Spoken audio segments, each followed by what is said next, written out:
Hello, good morning साथियों। स्वागत है आपका अपने ही चैनल एग्ज़ामगढ़ में। जैसे कि साथियों हमने इसके पहले कुछ वीडियो में कथन निष्कर्ष, कथन और पूर्व धारणा पर चर्चा किया हुआ था। अब हम आज उसी को आगे बढ़ाते हुए कथन एवं तर्क पर चर्चा करेंगे, जो कि हमारे रीजनिंग का एक महत्वपूर्ण पार्ट है। कथन एवं तर्क से हमारे सभी एग्ज़ामों में कुछ न कुछ क्वेश्चन पूछे ही जाते हैं। जैसे कि अब हम इस पर चर्चा करते हैं। तर्क में हमें यह देखना होता है कि कौन सा कथन 100% हमारे तर्क के अनुरूप है। जैसे कि तर्क में कुछ चीज़ें हमेशा सही मानी जाती हैं, जैसे कि हमारी सरकार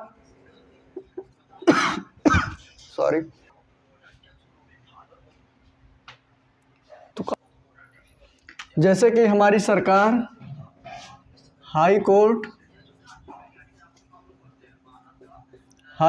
या सुप्रीम कोर्ट जो भी निर्णय देती है हम उसे सत्य मानते हैं। तो इस प्रकार हम अपने तर्क में एक कमज़ोर तर्क और एक कठोर तर्क होता है। एक कमज़ोर तर्क और एक कठोर तर्क होता है। कठोर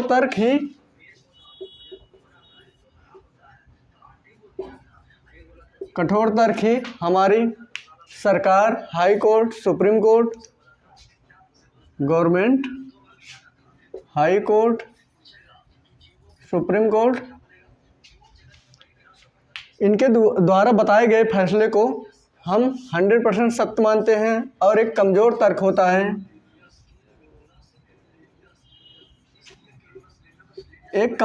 होता है, जैसे कि जब हम किसी से सलाह लेते हैं या किसी की तुलना किसी और से करते हैं, तुलना का प्रयोग करते हैं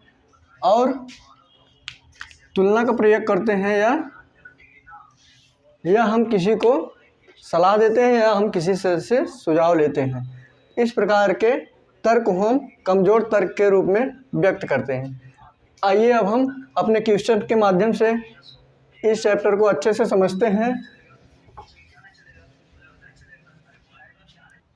जैसे कि साथियों हमारा क्वेश्चन लिखा गया है, कंप्यूटर ज्ञान को भारत में सेकेंडरी स्कूल सर्टिफिकेट परीक्षा में अनिवार्य विषय बना दिया जाना चाहिए। जैसे कि इस कथन में कहा गया है कि कंप्यूटर को सेकेंडरी स्कूल सर्टिफिकेट में, जैसे कि हमारी कक्षा 10 और 12 में कंप्यूटर विषय को अनिवार्य रूप से बना दिया जाना चाहिए, नहीं तो आगे हमें परीक्षाओं में असुविधा का सामना करना होगा। तो बच्चों, कथन और तर्क में हमें यह ध्यान देना होता है कि क्या यह कथन हमारी रियल लाइफ से जोड़ रहा है हमें। तो हम कथन को रियल लाइफ से जोड़कर ही अपने तर्क को देंगे। तो अब हम अपने तर्क की ओर बढ़ते हैं और देखते हैं कि कथन हमारा तर्क के अनुरूप है या नहीं। तो इसमें लिखा गया है, नहीं हमारी आवश्यकता हर व्यक्ति के लिए भोजन है, हम परीक्षा का नमूना नहीं अपना सकते। हमारे कथन में लिखा गया है कंप्यूटर ज्ञान का भारत में सेकेंडरी स्कूल सर्टिफिकेट में अनिवार्य रूप से एक विषय बना देना चाहिए। और हमारे तर्क में भोजन की आवश्यकता के विषय में बताया गया है। तो हम इसे गलत मान लेंगे, क्योंकि हमारे कथन में यह नहीं दिया गया है या भोजन के विषय में कोई चर्चा नहीं की गई है। अब हम अपने दूसरे तर्क को पढ़ते हैं। हाँ, बिना अपने बच्चों को कंप्यूटर ज्ञान से सज्ज किए आगे परीक्षा में भाग नहीं ले सकते। जैसा कि आप जानते हैं, अब सारे एग्ज़ाम कंप्यूटर बेस्ड टेस्ट के रूप में लिए जा रहे हैं।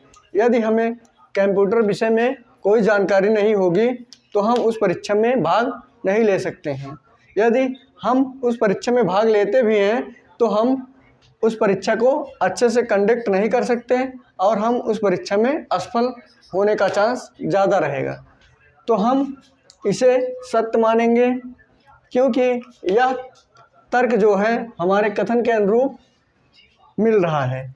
और कथन और तर्क में एक चीज़ यह हमेशा दी रही होती है कि जब भी तर्क लिखा होगा उसके सामने हाँ या नहीं इन दोनों की चर्चा जरूर की गई रही होगी।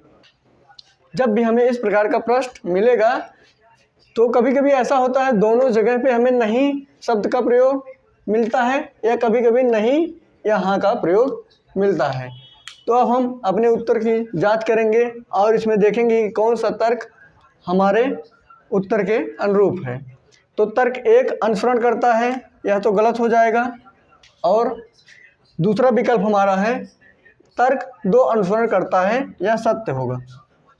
बच्चों हमेशा हमें ध्यान यह देना होगा कि कथन और तर्क को रियल लाइफ से जोड़कर ही हमें उत्तर को देना होगा। अब हम अगले क्वेश्चन की ओर बढ़ते हैं और देखते हैं कि हमारा अगला क्वेश्चन क्या कहता है।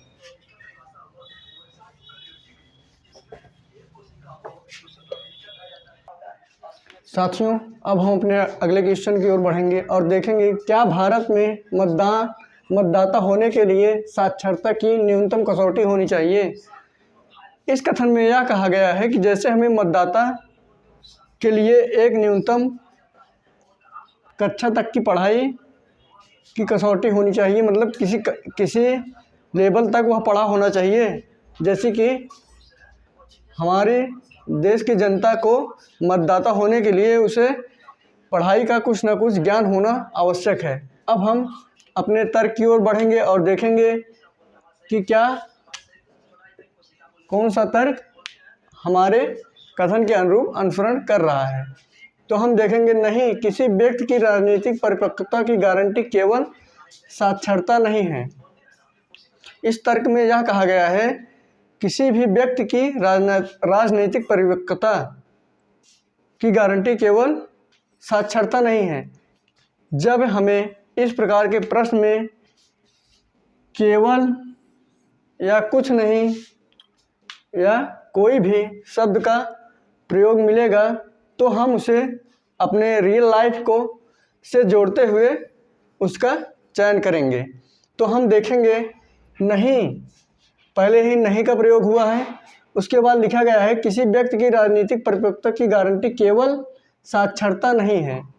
हाँ, यह बात सत्य है, क्योंकि यह हमें यह बता रहा है कि साक्षर होना ही किसी राजनीतिक परिपक्वता की गारंटी नहीं हो सकती है। क्योंकि कोई भी व्यक्ति कितना भी साक्षर हो, उसका राजनीतिक कैरियर कैसा है हम इसके बारे में यह नहीं बता सकते। इसीलिए हम इसे सत्य मानेंगे, क्योंकि यह भी नकारात्मक ही बता रहा है। अब हम दूसरे तर्क की ओर बढ़ेंगे और देखेंगे कि यह तर्क क्या कह रहा है। हाँ, निरक्षर लोगों को राजनीतिक रूप से किसी व्यक्ति एवं दल के अभ्यर्थी का चयन करने में समझदारी रहती है। इसमें यह कहा गया है निरक्षर लोगों को राजनीतिक रूप से किसी व्यक्ति एवं दल के अभ्यर्थी का चयन करने के लिए अपनी समझदारी का प्रयोग करना होता है। जो व्यक्ति पढ़ा लिखा नहीं होता है उसे किसी राजनीतिक या व्यक्ति को अपने दल में चयन करने के लिए ही अपनी समझदारी का प्रयोग ही करना होगा, क्योंकि वह व्यक्ति पहले से ही निरक्षर है। तो हमारा दूसरा तर्क भी सत्य होगा, क्योंकि इसमें हमें यह बताया जा रहा है कि हाँ, निरक्षर लोग को राजनीतिक रूप से किसी व्यक्ति एवं दल के अभ्यर्थी का चयन करने के लिए समझदारी रहती है। मतलब कि जो व्यक्ति पढ़ा लिखा नहीं होता है तो वह अपनी समझदारी का ही प्रयोग अपने किसी कार्य को करने के लिए करता है। अब हम अपने उत्तर की ओर बढ़ेंगे और देखेंगे कि हमारा कौन सा उत्तर हमारे तर्क के अनुरूप है। तो हम देखेंगे विकल्प नंबर सी को, तर्क 1 व 2 दोनों अनुसरण करता है, तो हम इसे सत्य मानेंगे। जैसे कि हमने आपको बताया हुआ है कि हम उसी विकल्प का चयन करेंगे जो हमारा विकल्प सत्य होगा। जो विकल्प हमारा सत्य होगा उसी का चयन हम करेंगे। इसके पहले वीडियो में हमने जैसे कि कथन एवं पूर्वधारा में हमने चर्चा किया था कि जहाँ पर केवल शब्द का यूज होता है वहाँ उसे गलत माना जाता है, लेकिन तर्क में ऐसा नहीं है। तर्क में हम पहले अच्छे से प्रश्न को पढ़ेंगे, उसके बाद अपने तर्क को पढ़ेंगे, उसे रियल लाइफ से जोड़ते हुए ही हम उत्तर देंगे। जैसे कि यहाँ केवल लिखा हुआ है, यदि आपको इसके पहले का वीडियो ध्यान हो तो आप इसे केवल देख के ही इस प्रश्न को गलत मान लेंगे जो कि हमारे दिए गए उत्तर को गलत कर देगा। इसीलिए इसको हम अच्छे से पढ़ेंगे, उसको अपने रियल लाइफ से जोड़ते हुए ही हम उत्तर की जांच करेंगे। ठीक है साथियों, अब हम अपने अगले प्रश्न की ओर बढ़ेंगे और देखेंगे कि हमारा अगला प्रश्न क्या कहता है।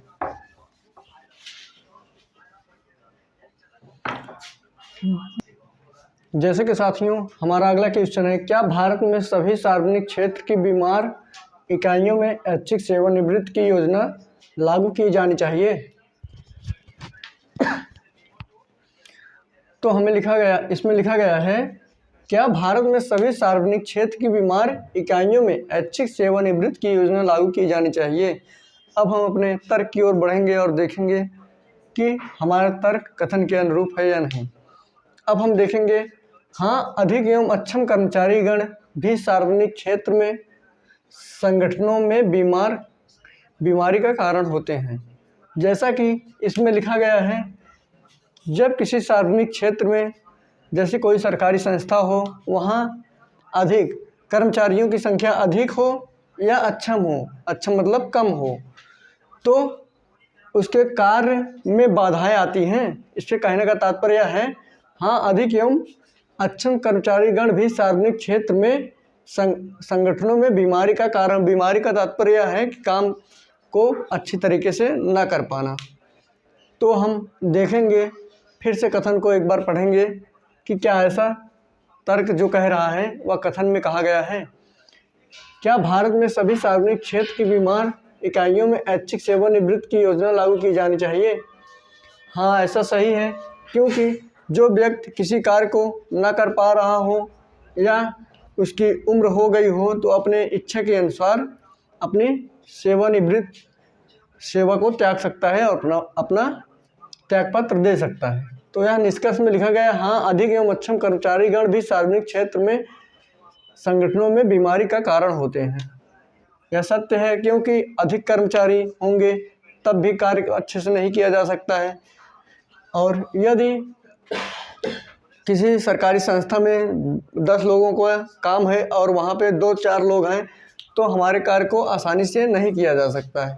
अब हम अपने दूसरे तर्क की ओर बढ़ेंगे और देखेंगे कि यह तर्क क्या कहता है।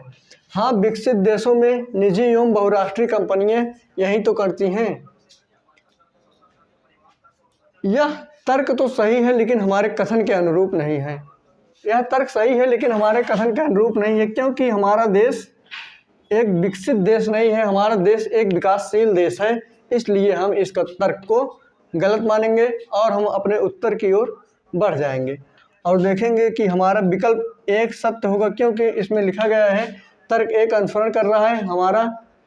हमारे तर्क में भी तर्क एक ही अनुसरण कर रहा है। तो ठीक है साथियों, आप इस वीडियो को 1 से 2 बार देखिएगा और जहाँ ना समझ में आए कमेंट करके बताइएगा और चैनल को लाइक और सब्सक्राइब जरूर करिएगा। ठीक है साथियों, धन्यवाद।